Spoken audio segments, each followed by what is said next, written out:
Welcome, everyone. So glad that you guys could make it. Hi, Tracy.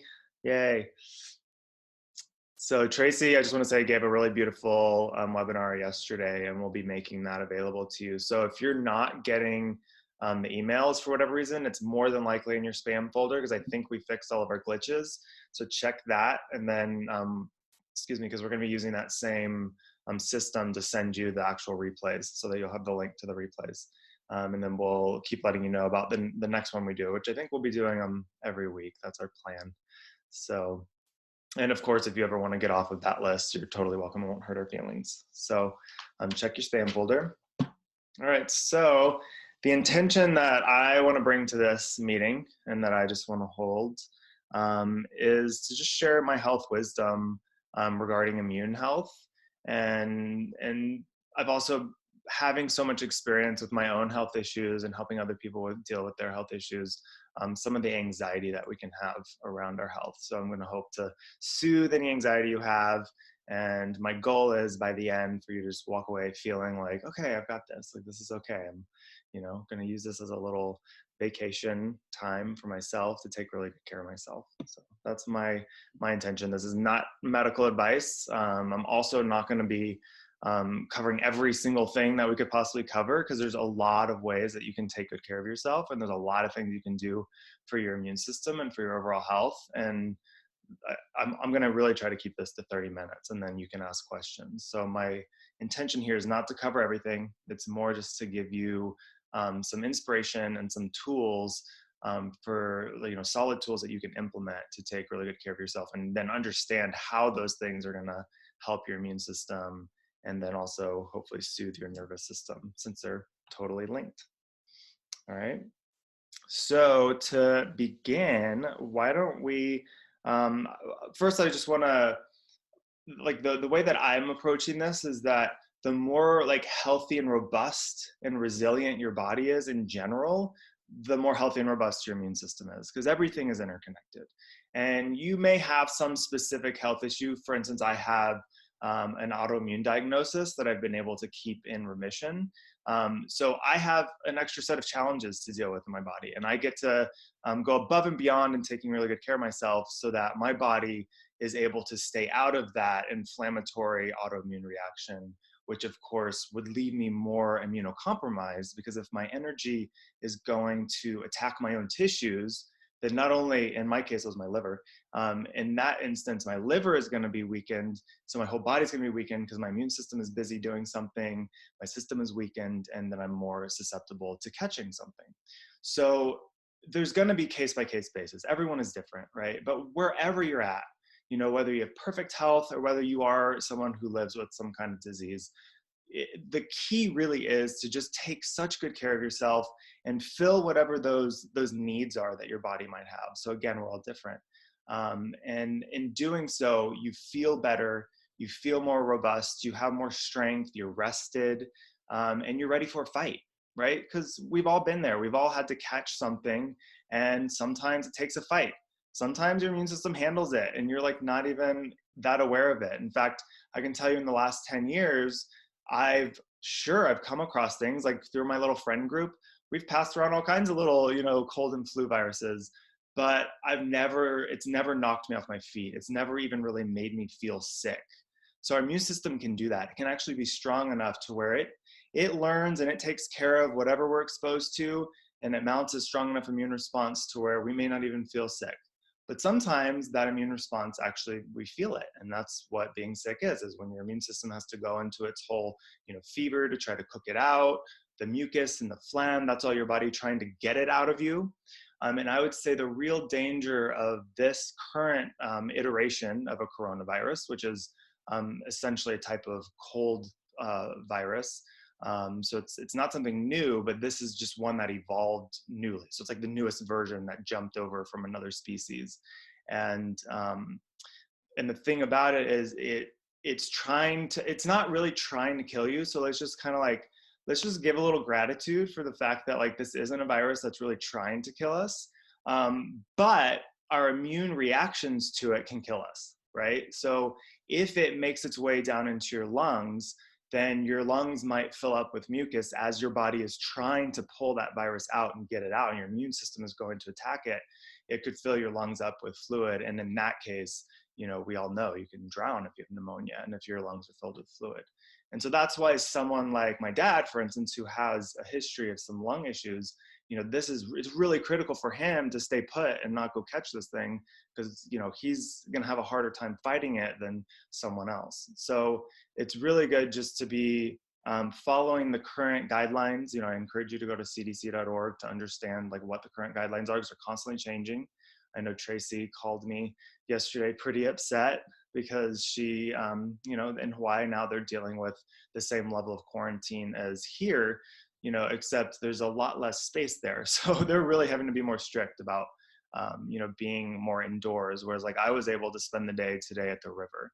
And we'll talk about why, if you can get out in nature, why that's a really beneficial thing to do right now. But I definitely encourage you to, follow the current guidelines to stay up to date, just so you understand what else you can do to prevent the spread, because that's not really the focus of today's talk, okay? So let's see. What I'd like to do is start out with a meditation that really helps me. So this is a process that not only helps me to soothe my nervous system, but it also gets me in touch with my body. So it's kind of like a gateway or a portal that I use to do some of my other embodiment practices. So practices that get me out of my head and into my body, which for me is one of the keys to stress, to dealing with stress, because it is perfectly natural for you to feel stressed right now. How could you not? The entire economy is just on pause. It's a stressful period for a number of reasons. So I encourage you right now, let's just take this moment before we really dive into the material, just to sit up nice and tall. And I like to kind of pay attention to my head. If I'm too forward, maybe pulling it back so that it's not so much on my neck. And then I'd like you to just close your eyes and just allow the breath to slow and maybe deepen. So just noticing it where it's at right now, and just seeing if you can allow it. Don't force it, but just allow it to slow down and feel a bit more expansive in each direction of inhale and exhale.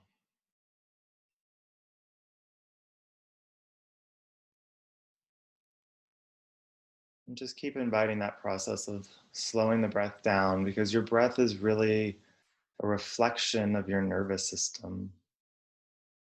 It's showing you the state in this moment of your nervous system.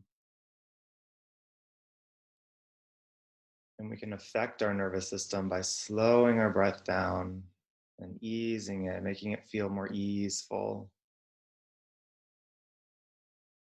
And in so doing, our nervous system slows down a bit.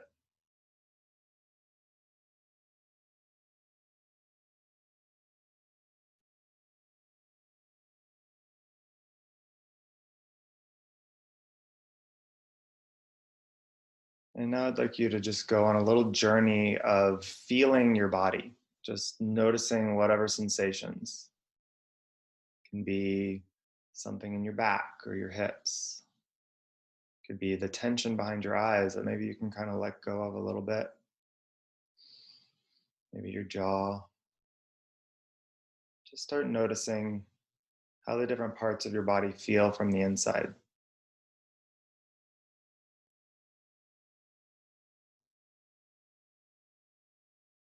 And are any of these parts asking for something? Is there anything you could do right now to start bringing relief, like maybe shifting your posture, maybe sending some energy and activation to a certain muscle? Maybe it's asking for you to get on the floor and do some stretches, which you can do after.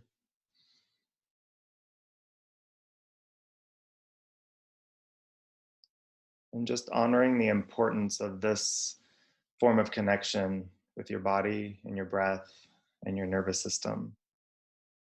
Because in this listening state, this is how we get the feedback that we need from our body to know how to take the best care of it possible.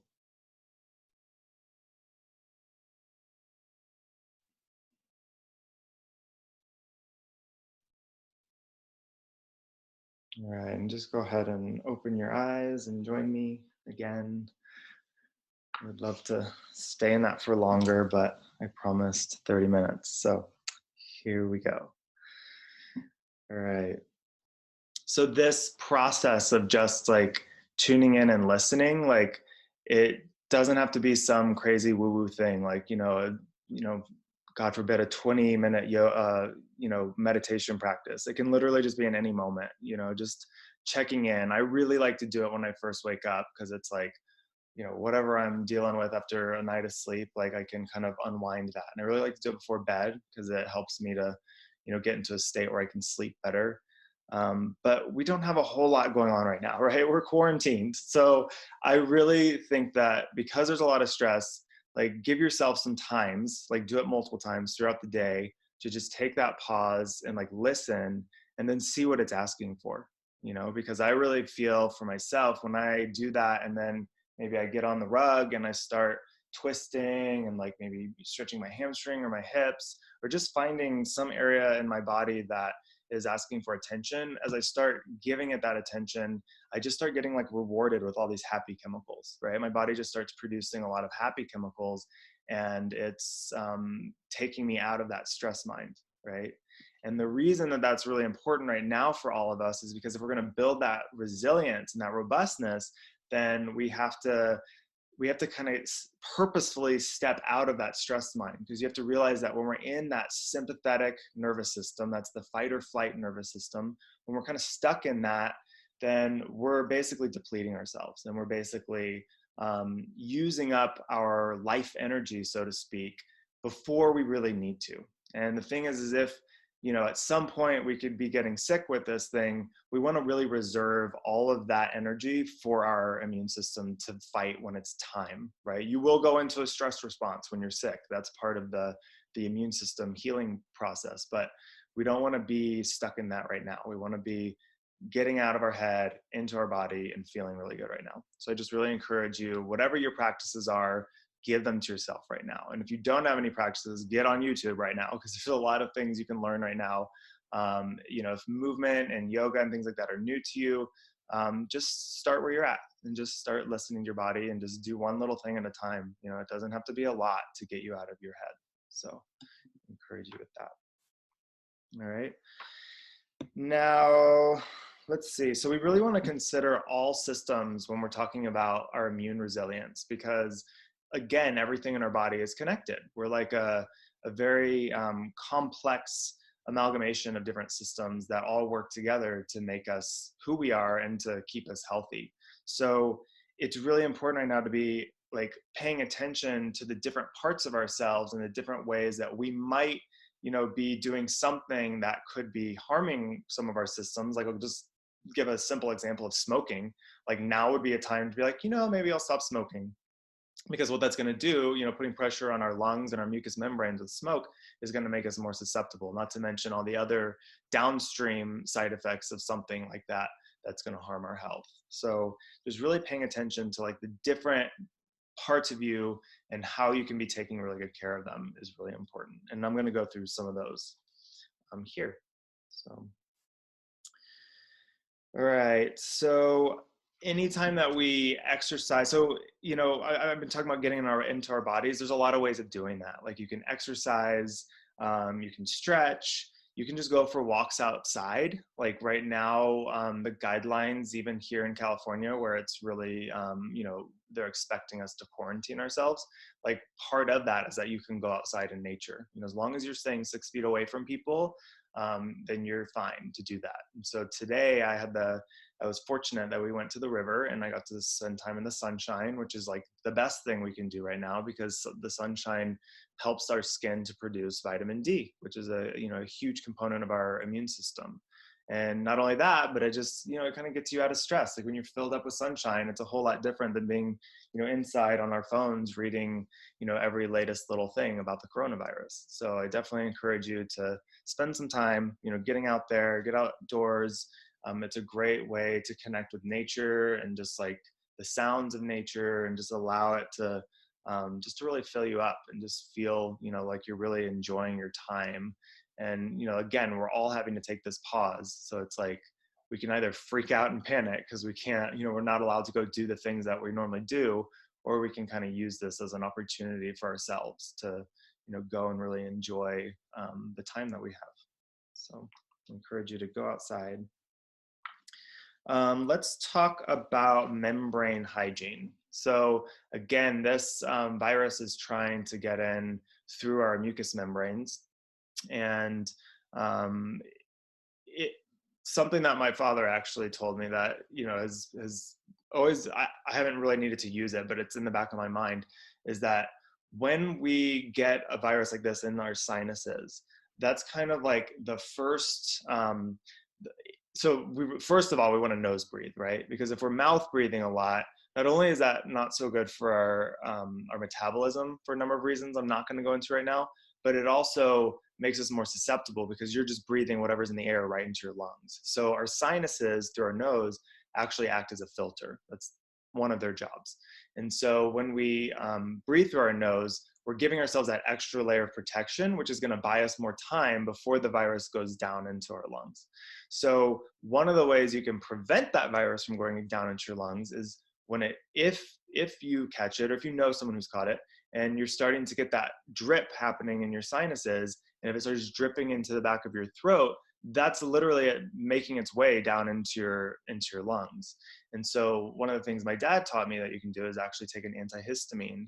And I'm not a big fan of any kind of pharmaceuticals or over the counters, but Benadryl is one of the least harmful of the over the counter drugs. I have a real problem with some of the ones that are commonly used, like acetaminophen and things like that, because of how they can damage your liver. But Benadryl is relatively non-toxic, and if it could prevent you from getting a virus like this into your lungs, then I would suggest trying that out. Again, I don't think there's really any guidance as far as this current virus, whether that's going to help or not. But I know that what it does is it dries up your mucous membranes, and I would do that if I was starting to get a post-nasal drip that could be going into my lungs. And my dad does that because, again, if he gets something that goes into his lungs, he's in real trouble because of the lung issues that he's dealt with. So thank you, Dad, for that. Now, as far as if we want to prevent getting to even catching anything in our sinuses, one of the ways you can do that is by having good membrane hygiene. And that means keeping the membrane wall healthy, right? We all know when, say, you go to a really dry place or something shifts in your environment, maybe allergies, and all of a sudden your membranes are really on fire, or maybe they are bleeding a little bit. That means that those membranes are now more susceptible to infection. And so keeping them moist is really great. When you go to sleep, you might have a humidifier that you have if it's dry where you live. If you live in Hawaii, you probably don't need to worry about this. You can also use one of these. I really like these. My dad also told me about these.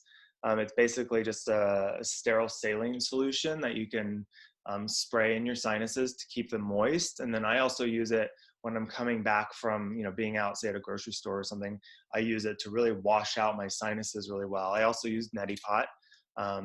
And what that does is if you did get any kind of virus in there, you're actually able to wash it out with a saline. So that's a really good thing to do. You can also gargle with some saline, spit it out, or just drinking warm liquids throughout the day will help wash anything from your throat into your stomach, where the stomach acid can take care of it, right? You'd much rather have this thing go into your stomach than into your lungs. Let's see what else as far as that. So eye drops can also be helpful, like non-medicated eye drops, just like a saline, or something like some of the homeopathic ones are good because they're essentially just saline to use after going out in public, because again, that'll wash the membranes and kind of keep everything flushed and flowing and moist, which is where our immune system works best. All right. I know there's probably more about that, but again, drinking hot liquids and hydrating, super important right now. The way that our lymph works in our body, the way that it flows, really relies on being hydrated and on movement and on deep, relaxed breathing, right? When we're just breathing shallow, that doesn't really move the lymph. So when we breathe deep, when we move our body, when we exercise, massage is great. All of that gets our lymph moving and it gets our microcirculation moving. And it's through these waterways of the body that the immune system actually flows. So if that's stagnated, which is, it's pretty common for that to be stagnated, because anytime our body is stressed, that correlates with lymphatic stagnation. So to get that lymph flowing is going to actually really help keep your immune system patrolling really well. Okay. And then again, if you were to be in a position where your airways started to get a lot of mucus formation in them for whatever reason, we're going to want to do a lot of these things to basically kind of thin that mucus out. So things like inhaling hot steam, like not so hot that it'll burn you, obviously, but inhaling steam. Tracy showed me a technique she learned where she would, take a pot and heat it up with water, put some essential oils in it, and then put a towel over your head to let the steam just be breathing, really nice and deep breathing. So that could be a nice breath practice while also using the steam to loosen the mucus. Another thing that I would suggest is to be able to actually like tap the lungs and use, some actual force to try to break up some of that mucus so that you can cough it out. So if you do, start getting any kind of mucus, using things like expectorants or herbal expectorants and anything that can kind of thin the mucus and get your body to expel it out will help tremendously so that you can get the oxygen that you need.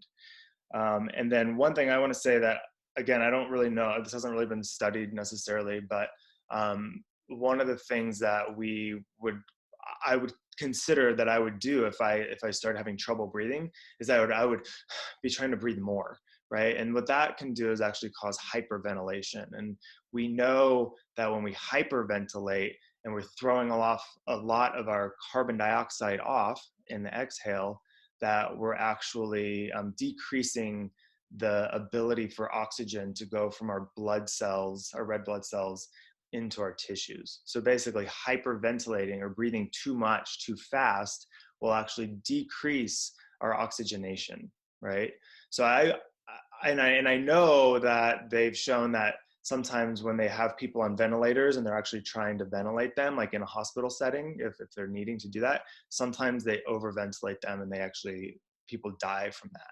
So what I would do personally if I was having trouble breathing is I would really try to slow and lengthen and deepen my breaths. So not, oh God, I have to breathe. Like I would really be trying to actually breathe deep and open those airways, and then just trying to slow that breath down so I'm not hyperventilating. And then I think that would also help with coughing up the mucus and getting it out. So that's just sort of a what if, if we catch this thing. And if it goes to that, because I don't think that happens to everyone. I don't think everyone gets it into their lungs like that, but that is sort of worst case scenario. Okay. So one of the things, like if you imagine, like, again, in the worst case scenario in this situation is having, your lungs full of fluid and having to get it out. We've all been there. I mean, I have, where it's like you're having to cough for your life, right? And sometimes that can last for days, and sometimes that lasts through the night, and sometimes you don't get any sleep, right? So this is why I'm really advocating to take as good care of yourself now so that you're ready for a fight. Because if you have that energy reserves, if you've been taking really good care of yourself, if you've been nourishing yourself, then you're going to be able to actually sustain that kind of intense physical activity that's required to get that stuff out of your lungs, right? Like coughing is like super ab work, right? Like that's really intense ab work. I mean, if you've ever had a really bad cough, like, that goes deep into your abs. And so I like to say, while you're healthy right now, while you have all this time on your hands, train like an athlete, right? Because the more in shape you are in these ways, the more that your body has all of those resources to fight with, So I know it's easy right now to be like, oh, whatever, I'm just going to stay inside and, just lay around on the couch and watch TV. And yes, you should absolutely be doing that, but also spend some time, doing some little online workouts or some of your yoga practice that you've been wanting to do, and sitting and doing some breath work and slowing your breath down, and you're just really connecting to your body and like giving it what it needs, and using this as an opportunity to put probably more focus on your fitness and on your health than you normally would, because hey, we finally have a little break here. We have a little break to give ourselves all this good stuff. So now, along with that, if you're training like an athlete, that means there's these cycles of rest, and then the actual like exercises and strengthening and pushing your body and kind of stressing it out on purpose to make it stronger. But then you want to follow that with rest and recovery and stretching out and all of those other things that are going to help your body to integrate it without wearing yourself out. Because that's something I see pretty commonly, is when people are training in a certain way, they can kind of overtrain their bodies, and then that can wear you out. So we're really wanting to pay attention to like our energy, right? And we're wanting to pay attention to how our actions are either depleting us or building us up. And we can use the way we feel to keep guiding us in that direction of building us up and feeling better and better, right? And of course, doing all of that, feeling better and better, means your immune system is working better and better. I mean, that's how I climbed out of the hole of my autoimmune disease, is I felt like I just kept doing things, actions that made me feel good, the most important thing. And I kept doing them, and I kept feeling better and feeling better. And before I knew it, no more inflammation in my liver, no more autoimmune disease. So that applies here in the sense that, the healthier you get yourself now, the more immune resilient you're going to be, the better your defenses to possibly not even contract this thing, which of course helps everybody. But then also, if you do contract it, which doesn't make you a failure or anything, it's just, you just can't know these things, like why or how. But you're going to have more resources to fight with, which is also going to help everyone, because I think the most dangerous thing right now is the fact that our medical system could get overwhelmed. Too many people getting sick too fast. So by doing everything you can for yourself to be a strong fighter, is going to really help with that situation. All right. So Tracy talked a lot about nourishing food and like kind of some of our ideas about that on yesterday's call. So I'll definitely let you spend most of your time, listening to that one. But I will just say it's so important right now to nourish yourself with food. And that doesn't mean, you have to go on some crazy diet right now, or, do that, cleanse that you've been meaning to do.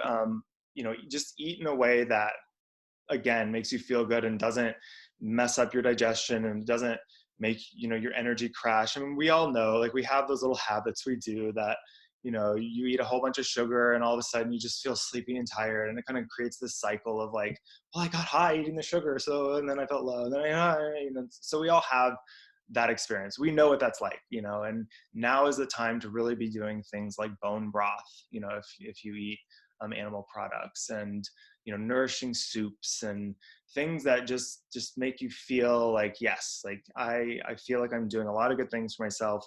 I am in this moment, like I have a newfound appreciation for organ meats. I mean, we've always taught that in the realm of animal foods, organ meats are some of the most nourishing.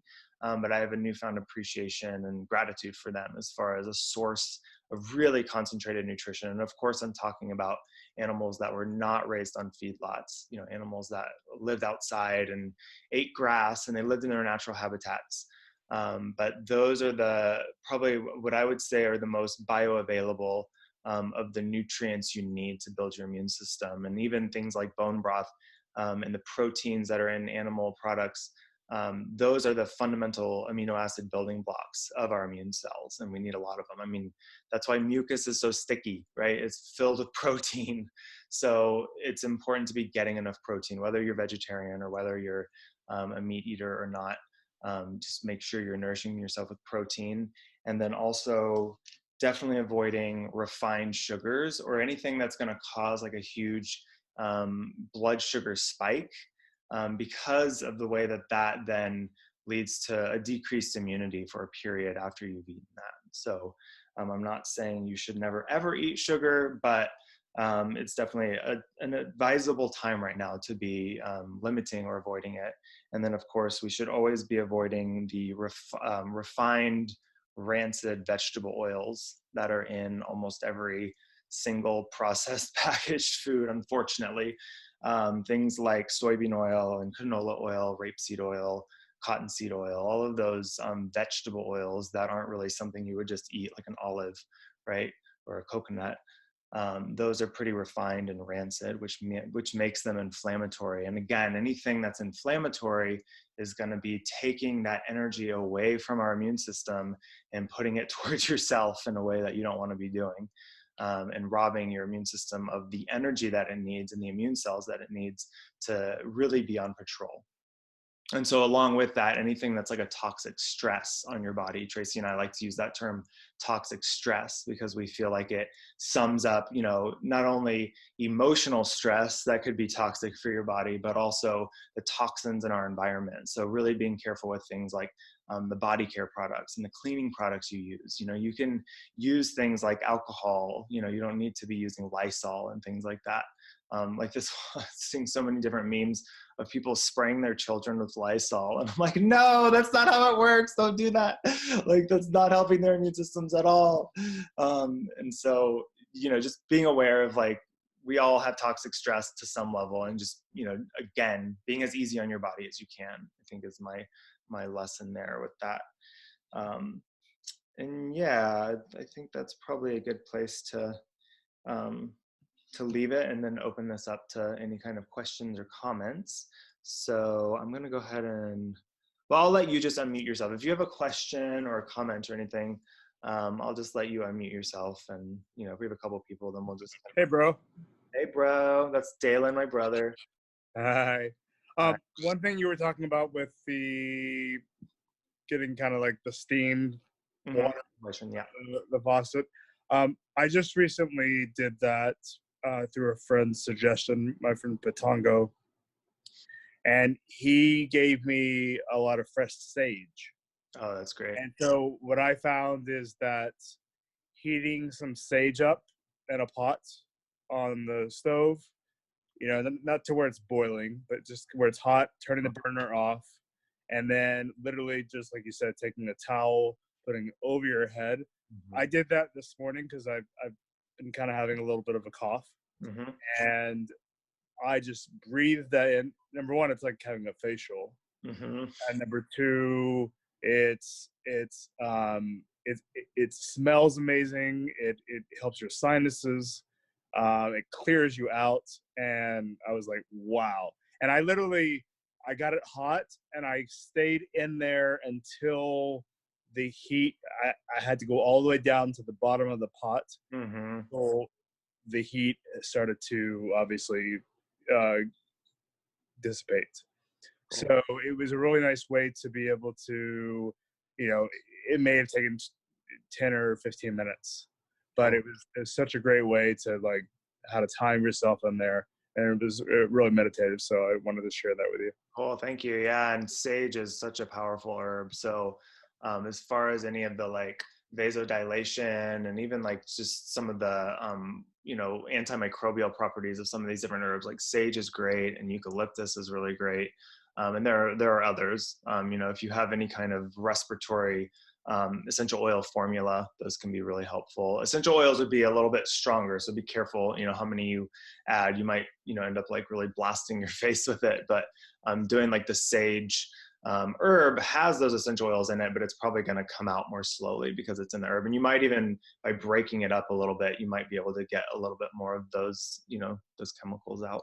So I wanted to just add one thing. I love what Dalen just shared. And yeah, you're right. If you do essential oil, like literally one drop, any more than that, and you won't even be able to stand it. Yeah. And it is meditative. If you sit there and really stay with the heat until it dissipates, and like Dalen would say, you find yourself having to stick your face closer to the water to get the heat.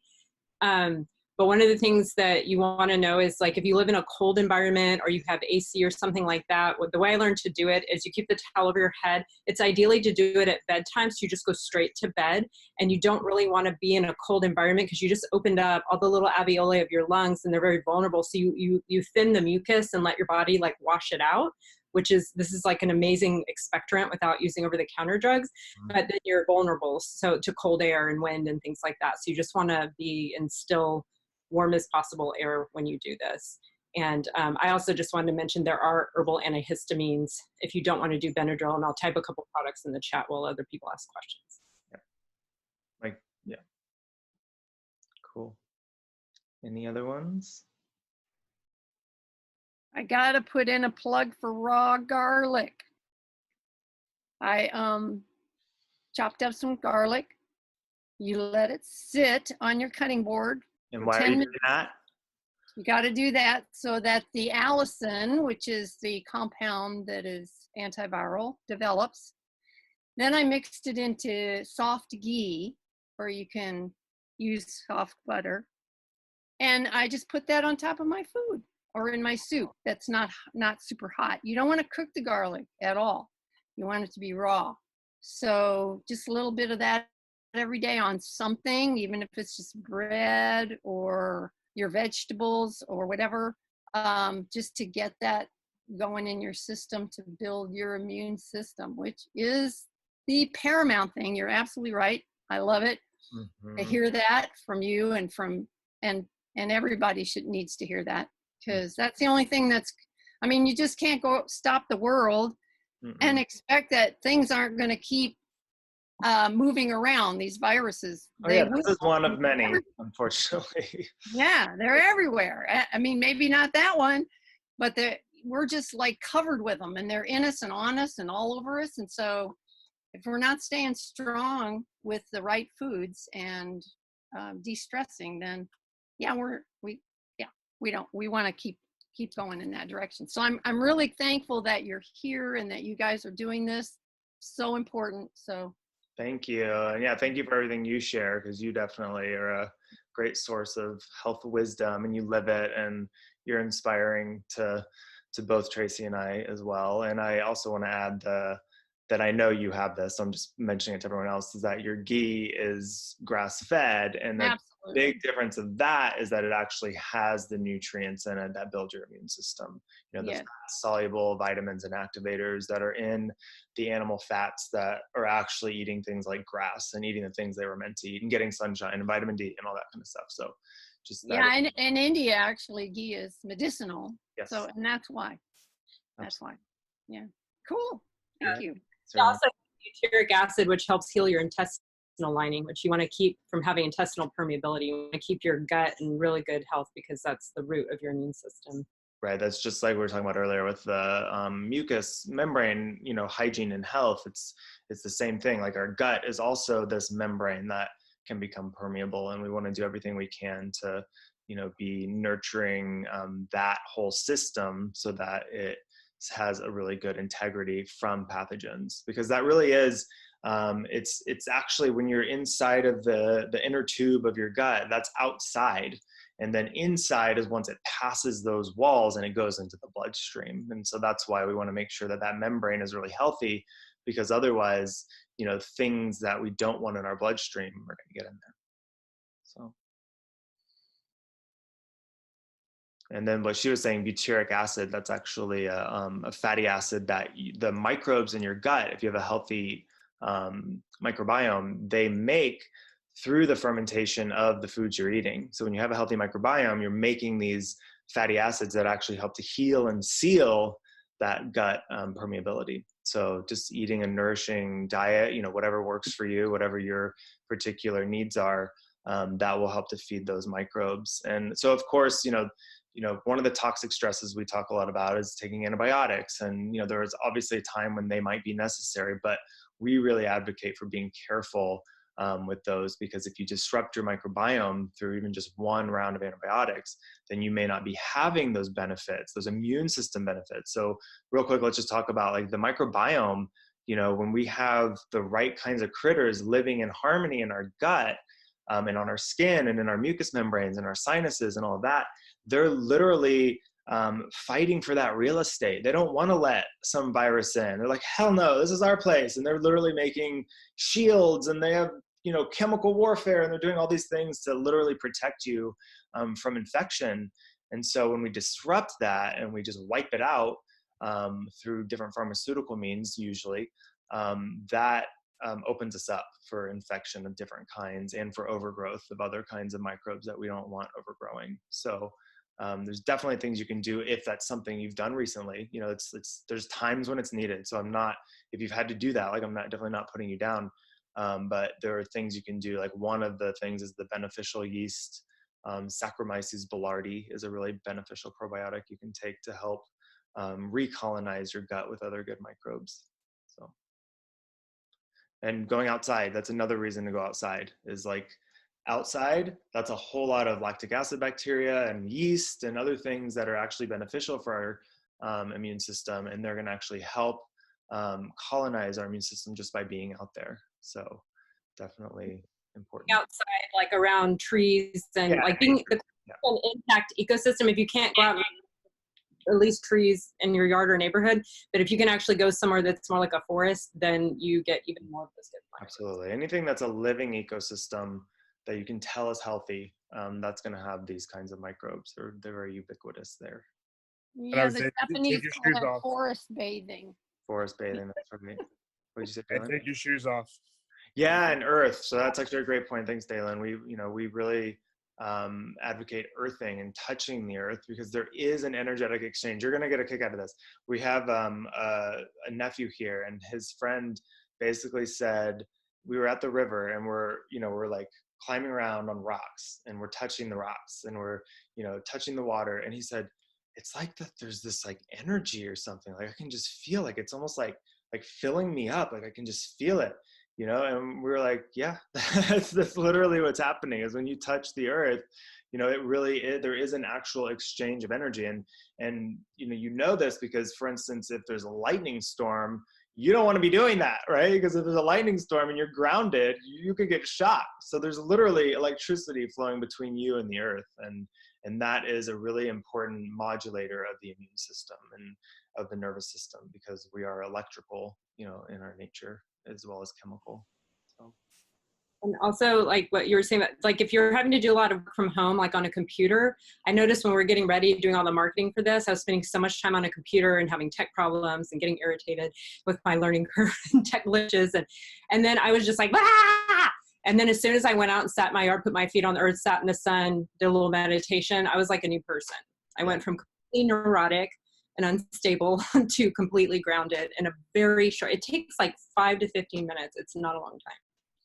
And with that, I want to say, like, it's so good for us to have that like compassion for ourselves, that we can get spun out and we can get freaked out, and like, don't judge yourself if you're experiencing that, because it's like, that actually is a survival mechanism that I believe is built into our collective consciousness, because we want to survive. Like, we want to keep this thing going that we call humanity.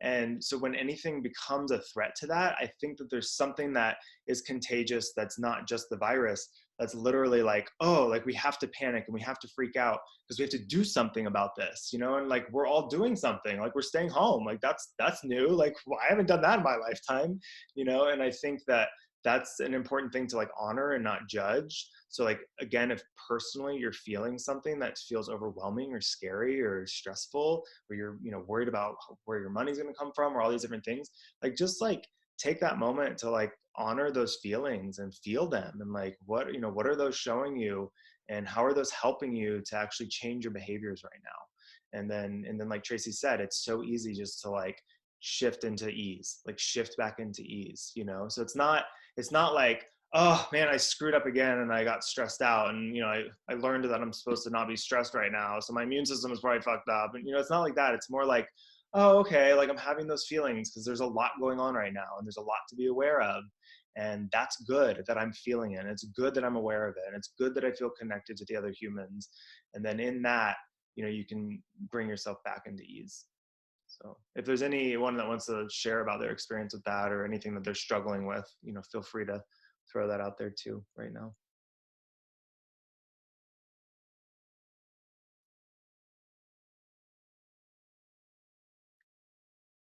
Hey, buddy, I have a topic I wanted to ask about. Okay, thanks, Mama. We have been using colloidal silver following the use of that nasal spray, the saline one. Do you think there's benefit to using that, the colloidal?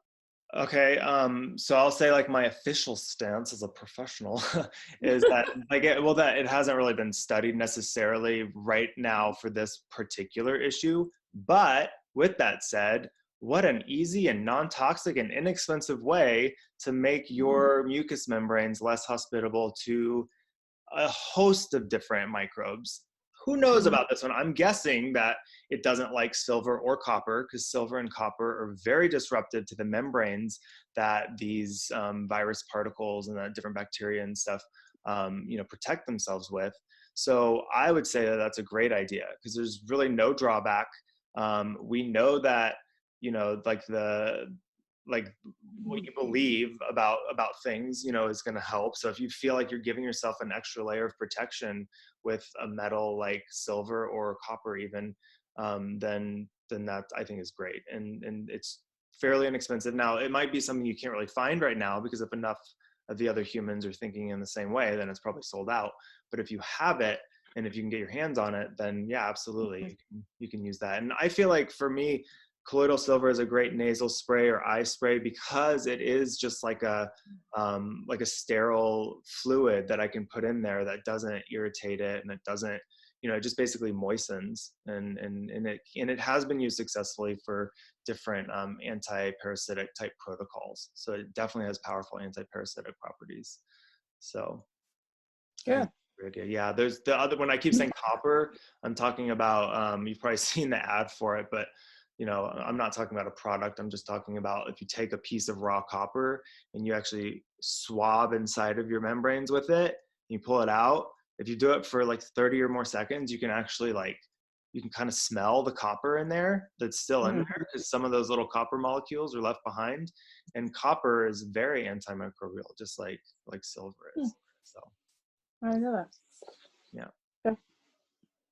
Cool. Yeah. I wanted to ask, hi, thank you Hi. again for having this. Thank Of course. Thank you for being here, Jessica. About hot baths and hot springs, it also, sulfur, it just kind of jumping off from a little bit from what you were talking about, the copper, because I get some of that same feeling, and yeah, some of those questions. Cool. Yeah. I think hot baths, especially with things that help relax you, like magnesium sulfate, can be a really nice thing to add in. Some different essential oils. Baking soda is a really good thing you can add to baths that can actually help your body to detoxify and just keep things flowing. But I think, yeah, heat, and then even like heat to cold can be such a good tonifying practice for your lymphatic system. So many people are dealing with lymphatic stagnation, which means like their lymph system can get kind of like slow and heavy, and doing something like that where you're like heating it up to expand everything, and then taking a cold shower, or if you can, a cold plunge, can be really helpful to like then contract it and just really get everything flowing. Now, I probably wouldn't do the cold thing if I was sick already. But definitely, like, if you're non-feverish, yes, hot baths, hot springs would be great. Of course, with social distancing, I don't know if they've really studied, how the virus survives. I did see something about in fresh waterways, having the potential to live in there for a little while. So, just maybe not getting it into your mucous membranes and things, but then, I don't think it can be crawling up any other avenues, but I'm not really sure. So, yeah. Yeah, Tracy. So Sherry I don't know if she realized she was just chatting with me privately. But I think this is a really good question for everybody. And she's wanting to know what recommendations you have for type 1 diabetics in particular to protect themselves. And we have more than one here, so I want everyone to hear this. Particularly, she has a child. So protect diabetes type 1 to protect their immunity from this virus. Yeah, so that's a really good question. So type 1 diabetics, what they have to be considering is when they do get some kind of infection that could cause like a fever or something, it usually throws their blood sugar all out of whack, because they are under stress, right? When you mount an immune response, your body is in a really intense state of stress, and that can really mess up your blood sugar and all of that, because they're having to give themselves insulin, and they're basically on a daily basis trying to keep their blood sugar balanced in a way that will keep them healthy. And so when they get sick, their blood sugar usually goes way up, and that can be really dangerous for them. So really the most important thing they can do is really be quarantined in a way that's going to prevent them from getting this illness, just because, any cold and flu season I know rolls around, and my mom and brother have to be extra careful not to catch anything because of what it can do to their blood sugar. Would you add anything else, Mom or Dalen, that you've kind of Well, I will say this, that I've been getting a lot of emails from different groups I'm a part of related to diabetes. And the number one thing they're saying for us to do is to try to get our blood sugars as stable as possible, because it's the peaks, the extreme highs and lows that can really throw your immune system off. Yeah. And that happens actually to non-diabetics as well. You just don't know it because your body's producing insulin. But a while back, my husband Steve wore one of my continuous glucose monitors because we just wanted to see what his did, because he's not diabetic, but it does run in his family. So it was interesting to see how little things like a beer raised his blood sugar, quite a bit, even though he's not diabetic, but then it came right back down. But the key is to try to keep it from going real high. And the way to do that is to eat very few carbs that cause it to rise, such as, potatoes and rices and flour products and stuff like that, grains. Stick with your leafy greens and stuff. Beverages. Yeah. And then my biggest advantage to my blood sugar is walking. I just, when I get really high or too high from something I ate, instead of just keep giving myself insulin, I go out for a 2-mile walk and it comes down pretty quick. Yes, that was definitely something I wanted to mention, was in the importance of walking and moving after a meal for blood sugar regulation. And you're right, it's for everyone. It's not just for diabetics. Like, you have to be paying attention to it. But those of us that aren't really thinking about it, we're just as much susceptible to these, highs and lows that can tank our immune systems. And then, of course, lead to, metabolic dysregulation down the road. So it's something that I think we should all be paying a lot of attention to, is not only how we're eating and how that actually affects our blood sugar, especially right now, but then also what we can do to keep it more even, like movement and exercise and the stress piece, right? Because when you get really stressed, that also makes your insulin levels go up. So. And I just wanted to say, Sherry was asking, as a mom with kids, that Sherry makes the most amazing gluten-free healthy desserts for her family. She's an amazing cook. And but it's still, I'm guessing, I'm just speaking for you, Sherry, because your mic's off, but you're welcome to just unmute and pipe in or type in on the shared text. But I think it can be a challenge with kids to get them on board. And, just as like I was sharing yesterday, to see this as like a portal, like an opportunity to shift our thinking, because when there's this kind of like urgent need, the part of our brain that resists change becomes more malleable. It's easier to make changes when there's, hi Dharmakaya. It's easier to make changes when there's this, like, a greater sense of survival need. So I was thinking maybe Sherry or parents could channel that to get their children's sense of urgency up, not like freaking them out, but to really get the kids to try it for now, like while we're in this state of being aware. And then maybe that's something that could actually stick long-term as well. So just taking advantage of the situation to impress upon children the importance of keeping their blood sugar down, eating non-starchy veggies and keeping it balanced. And then hopefully maybe they can learn to eat new things that they can carry forward the rest of their life. I think that's thanks, Tracy. I think that's a great thing that we can all just be applying to ourselves in general right now, is like really using this as an opportunity to kind of like up our game, like wherever we're at. A lot of us know a lot of these things, but to be able to like, okay, like this is an opportunity to really like tune in and like evaluate my self-care and like upgrade it and like see what my body's been asking for and what are those things that might be needing a little bit of extra assistance and help, and that's something that, Tracy and I love to share with people, is how to really figure out like, well, what are the things that I'm strong at, and then what are the things that I'm needing some extra help with. So one thing I'd like to add for both diabetics or anyone, as far as, we all get sugar cravings and we feel low energy. And one thing that has really been a vital part of my diet now has been like young coconuts. And there's so much coconut water on the markets and in boxes and blah, blah, blah. You can pick it up and easy to drink. But there's nothing like having a fresh young coconut. And they've got different, I can even send you some links and you can find one. They've got different coconut openers that are really easily. So you literally put a round opener on top of the coconut, hit a rubber mallet on top of it, and it opens up nice and round and easy. Or if you're like me and you want to get a sharper blade to machete it, you can do that too. But the beautiful thing about it is it not just offers you the most refreshing and amazing, hydration, but also the meat that is inside that you can use, a spoon or however you like to get it out. It's a nutritious snack. So for diabetics, for me, like, it has been an amazing thing to quench my sugar cravings, and also to be able to really, just hydrate yourself, have the meat as a snack.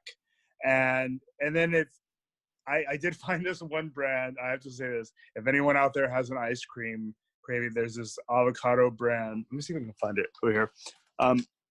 It's literally a dairy-free ice cream that's low in sugar. And if you guys have this at any of your markets, go for it. But it's called, here, I'll see if I can. Dalen is in LA, so. You may Okay. not have this yet, because LA is. You may not have this yet. But if you ever find this brand, I'll share it with you here, and I can send you a link. Thank you. It's called Kato. Can you see that? Wow. Yeah, it's avocado frozen dessert. I must say this, it is the best ice cream I've ever had in my life, regardless of dairy or not. It's so creamy. They've got a Simply Lemon, they've got a chocolate, and they have a mint chocolate chip that I've had. And I'll send you the link of their website. Yeah, you can text in the group chat the link to it. It'll be great. Okay, Yeah, what do they so- use for sugar? Yeah, I was gonna ask what the sweetener is. Yeah, I'll read it off to you. It's organic avocado puree, and organic olive oil, organic cane sugar, and organic tapioca starch. But the thing is, for me, What's the amount of grams? What's that? What's the amount of grams per serving? This one happens to be like 18 grams for like a half a cup. Half a cup. So it's not something that I say you should divulge in and go crazy. But if you're needing something like a snack like that, and the fact that it's non-dairy, it's a really nice way just to have something creamy, and especially for those that are lactose intolerant, like my whole family. it's a great way to like enjoy ice cream and not be, killing yourself or anyone else in the room. And also, if Hawaii's not as hip as LA, and we have something called Totes Oats. It's oat milk based. It's not organic. I wish it was, but it's sweetened with like dates and stuff like that. So it doesn't even have cane sugar. And then there's one more, there's a banana based one. I forgot the name of it. So anyway, just check out your frozen desserts and check out serving sizes. And there were two things in the chat, Skya, that I just wanted to bring up because they got buried that were relevant. Let's see. What acid to heal your gut? That's butyric acid. And I typed that in the chat, butyric acid. It's also as a supplement. It's called butyrate, right? It's butyric acid on the label. Okay, Yeah. on the label, butyric acid. But again, your gut microbes should be producing that if you're eating, whole foods. Exactly. And ghee. And then Jenny asked about about honey, and I was just, since it's still sugar, is that still beneficial? And I was just saying raw local honey is beneficial for your immune system, and it's a healthier sweetener, but it's still sugar, so you just want to eat it in moderation. Yeah. Time, and not like half a cup of it or whatever. Exactly. Yeah, so having like a spoonful of raw honey in with your tea, for instance, like that's not gonna put you crazy over the edge, unless like your blood sugar is already high because you've been doing other things to make it high. But that's a lot different than, like Tracy's saying, is eating like 4 or 5 tablespoons to sweeten something with. And then Brenda was asking about not being able to go to stores, or stores having delivery booked out way out in advance. And like, how do we get, for example, like someone was mentioning, Erlyn was mentioning garlic, and what if I can't get it? So I suggested that you check in with farmers directly. We have something here in Hawaii called farmlink.com, where all these different farmers put together a box and deliver it to people. And you might be able to just kind of network socially and find some farmers that grow garlic or whatever food you're looking for, and see if you can support them in this difficult time, especially if markets get shut down, by letting them deliver to you or meeting up with them in some public place that's well ventilated, and throw the garlic 6 feet over to you. Yeah, and along with that, I get a lot of my like meats and things from a local family farm, and I know that they still have freezers full, because just because the stores are getting all bought out doesn't mean that people are realizing that they have all this great food. So I think looking to your local farmers is a really good, and ranchers is a really good thing you can do right now. Also, I'm in Portland, so we're quarantined as well, and there's things you might want to look on a list, depending on the city you're in, of what is considered essential, because grocery stores are one of them, and your smaller grocery stores, like locally owned businesses that are smaller markets, usually will have things that are local and also like more available to you. And the one that's in my neighborhood is fully stocked. But the Fred Meyer just a block away is completely empty. So that might be an option too. And because grocery stores and markets are considered essentials, if you need to go out, if you go out alone, you're not supposed to go in pairs, but to get what you need, it's still okay. And I think you can still go with people that you're in a house with, if at least where we are, you can do that. And they're not recommending you take children for those errands if possible. So. And that is a good time to actually carry, or at least be ready when you get home with some kind of, alcohol spray or some kind of hand sanitizer, because it's in those moments after going out and being around other people that you want to make sure that you don't allow those things into your mucous membranes. And there's even something circulating saying that it can be in your hair and in your clothes and stuff like that. My guess is that it would be a little bit of a harder pathway to get into you from one of those areas versus like your fingers and your nose and your eyes. I mean, I already touched my eyes during this session, but I washed my hands and I'm at home, so screw you. I can touch my eyes if I want to. But that's the thing, is like we are more than likely going to get it from our hands, right? That's the most likely. So just sanitizing them, keep washing your hands, keep your nails, clean underneath, all that good stuff is really important. And then just assuming that the surfaces in your house are going to start getting it just because you're bringing it from outside. So, cleaning those regularly, just having really good hygiene in general. And then also cleaning your house is great, because there is just constant, dust mites and things like that definitely have an effect on our mucous membranes and cause allergies. And so the cleaner you keep your space, I mean, you can feel that, right? When you do a whole clean and wipe down of everything, you just feel like you can breathe easier. Like that's super important right now too, just to keep the pressure off of your immune system. And one of my favorite gifts I got from Skya and Michael, they've given me really cool gifts, but one that's very practical is an ozone machine. So if you're sensitive to mold, or, also ozone does kill most viruses. I mean, there, a lot of this, we don't have a lot of studies saying is COVID-19 killed by ozone. Everything, because it rips everything apart to its like little components. Yeah, viruses so that's why going outside, or that smell after rain, but outdoors there's ozone in the air, and when we shut up our homes, we don't have as much of that to clean the air, as much ventilation. So buying an ozone machine, they're under $100. You can ozone your house and clean your house and ozone your house. And Skya was sharing yesterday, and I just want to reiterate today, that if like we put too much energy and, oh my God, my hair and my clothes and we make ourselves crazy, that stress is going to tank your immune system worse than if like a little bit of virus is sitting on your hair or whatever. So it's better wash your hands, do what you can, don't obsess, keep your home clean, but then spend more of energy, like take the energy we're putting into worrying and what ifing and put it into things you actually have control over, like taking care of yourself. Absolutely. And I'll just say real quick, for that ozone machine, California doesn't actually let you ship those here. And it's not something you would ever do when you're in the house. It's only something when you're gone, and then you give yourself plenty of time because it's a timer and it'll turn off, plenty of time to let it completely dissipate, because you can't breathe ozone when it's that concentrated. It's extremely toxic to your lungs.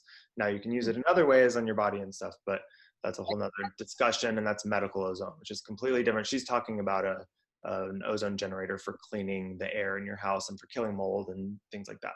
And you also be careful because it can kill your plants and stuff like that. Yeah, if you buy one, I've never had my plants have an issue because I use it so infrequently, and it's the home units are not like industrial units, and they come with instructions that warn you and all that stuff, and so yeah. But it's definitely not, it's not like a something you'll just be using regularly in your home. So, it'd be like once a month or something. do you have a question? I have a question about allergies to the pollen that's being produced right now outside. We're here in Arizona and everything is blooming, especially the citrus trees. Yeah. And while it smells wonderful and you want to just go, you know, closer to them, I'm finding myself sneezing a lot more, coughing, my eyes are running more, and I'm hoping that doesn't have any effect on my immune system. Well, it definitely makes you more susceptible in the sense that you're like having this immune reaction to something. Probably not like tanking your immune system, because your immune system is actually doing what, you know, it's trying to do, which is fight off this thing that it thinks is some kind of invader or problem. So I would, you know, I would recommend probably not like trying to not be as close to that as possible. I mean, obviously seasonal allergies you can't always get away from because it's just in the air. But just doing everything you can to, like, you know, use one of these and like wash your sinuses out regularly, and you know, just really trying to keep that as calm as possible and not aggravate it. It's probably good. So. And Mom, I would also say doing that, whether you use sage or anything,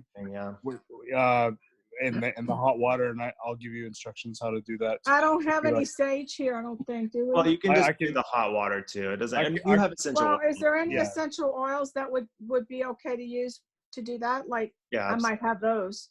Lavender, eucalyptus, breathe blend, or, you know, some kind of breathing blend, respiratory blend.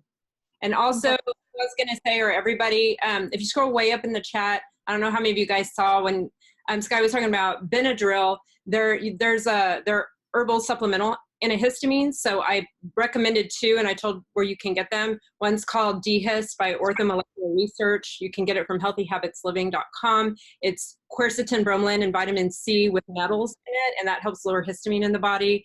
You can also get QBC, which is just the quercetin, bromelain, and vitamin C, and then you can just drink nettle tea. So those are a couple options for managing it. So you can also eat kidneys of either cow or lamb or something like that, because that has an enzyme in it that actually breaks down histamines in your body. I actually have some. I'm eating them right now. Some lamb kidneys, and they're amazing. Actually, yeah, they're really good. He was vegan and really skinny. His ribs were sticking out. Well, I'm doing it to heal other things in my body right now. That's why I kind of have gotten into it. But I've been learning different things that some of the organ meats have. So it's definitely something to consider. All right. Well, thank you guys for joining us. And let's see. It says real quick. Remember that when we send the replays, we're also going to have Calendly links. So if anyone comes up with any more questions for Skya or I that you feel like you need help with, if it's more complex related to your health, we have these 20-minute segments we set up for potential new clients, but we're letting people who have COVID-19 concerns or questions use those slots. If you're someone who's a close friend of ours and you already have access to us, then maybe just leave those slots for other people who don't have as message us. But yeah, we're just wanting to be, you know, in service to the community right now. So if there's anything specific that you didn't think could be, you know, talked about here, or if you just didn't want to, you know, be publicly talking, like, we'd be happy to have a session with you and just, you know, share what we know and what we, you know, what we can. So. And also just a lot of, and I think this is for all email services, it looks like half of the emails are going to people's spam. So if you could add info@spoonfulofparadise.com, I'll type it in the chat, to your contacts, then that should keep our emails from, so you may have my email and Skya's email, but make sure you have info@spoonfulofparadise.com, and then that way we can send you emails each week about what the topic's going to be, and you can see if you want to join or not. We also would really like you to share this with other people. We want to share this information with as many people as possible, so people feel like they can do something and they're not helpless and they don't have to just freak out, but we can use this opportunity to really raise our consciousness about our health and our well-being and our happiness. So help us spread faster than a virus. Thank you very much. Thank you, guys. Thank y'all. Yeah, we appreciate you. Thank you. Love you. You too. Love y'all. Bye-bye. Thank you. Yeah, buddy. Bye, Dad. Bye, Tara. Bye, Annie. Love you. This really was amazing. I must say, I'm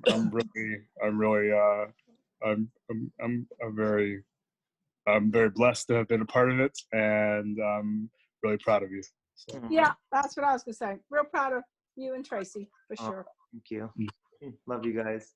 Love y'all too. Okay, take good care of yourselves. Y'all too. Bye-bye. Bye. Bye.